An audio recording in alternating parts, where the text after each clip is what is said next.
Hi.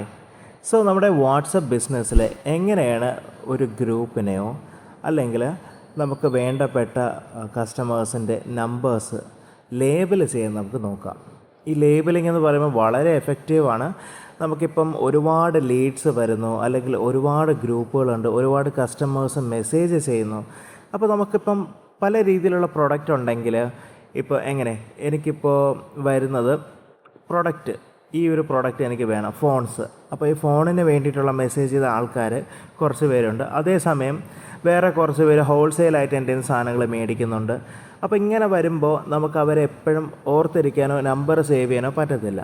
അപ്പോൾ labelling system use ചെയ്ത് നമുക്കിവരെ പെട്ടെന്ന് കണ്ടുപിടിക്കാൻ പറ്റും. ഓക്കെ, ഇതിപ്പോൾ എനിക്ക് കുറച്ച് ഗ്രൂപ്പ്സ് ഉണ്ട് ഡിജിറ്റൽ മാർക്കറ്റിങ്ങിൻ്റെ. അപ്പോൾ ഞാൻ ജസ്റ്റ് ഈ ഡിജിറ്റൽ മാർക്കറ്റിംഗ് ഒന്ന് ലോങ് പ്രസ് ചെയ്യുമ്പോൾ ഇവിടെ എനിക്കൊരു ഓപ്ഷൻ വരുന്നുണ്ട്, കണ്ടോ, ഫസ്റ്റ് കാണുന്നത്.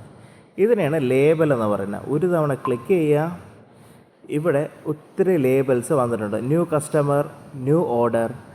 ഇപ്പം ചെയ്യേണ്ടത് ഈ ന്യൂ ലേബലിൽ ഒരു തവണ ക്ലിക്ക് ചെയ്ത് കഴിഞ്ഞാൽ ഡെമോ ഗ്രൂപ്പ്, അല്ലെങ്കിൽ നിങ്ങൾക്ക് എന്ത് പേര് വേണമെങ്കിലും കൊടുക്കാം, സേവ് കൊടുക്കുക. ഇപ്പോൾ ഈ ഗ്രൂപ്പിനെ എനിക്ക് പെട്ടെന്ന് കണ്ടുപിടിക്കാനായിട്ട് ഈ ഒരു 3 ഡോട്ടിൽ നിന്ന് ക്ലിക്ക് ചെയ്യുക.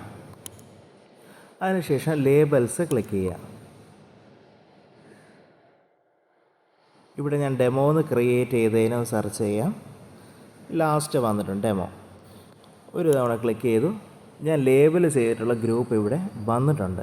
അപ്പോൾ ഇതേപോലെ നമുക്ക് ഗ്രൂപ്പായാലും ആൾക്കാർ മെസ്സേജ് ചെയ്യുന്നവരെല്ലാം നമുക്ക് ലേബൽ ചെയ്തിട്ട് കഴിഞ്ഞാൽ പെട്ടെന്ന് തന്നെ അവരെ കണ്ടുപിടിക്കാൻ പറ്റും.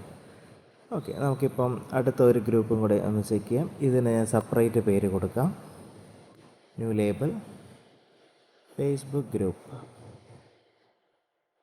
സേവ് കൊടുത്തു.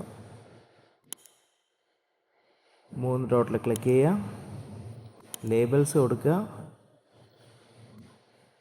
FB ഗ്രൂപ്പ്, ആ ഗ്രൂപ്പ് വന്നിട്ടുണ്ട്. ഈ ഒരു വീഡിയോയിൽ നമ്മൾ ലേബലിംഗ് ആണ് പഠിച്ചത്. Thank you.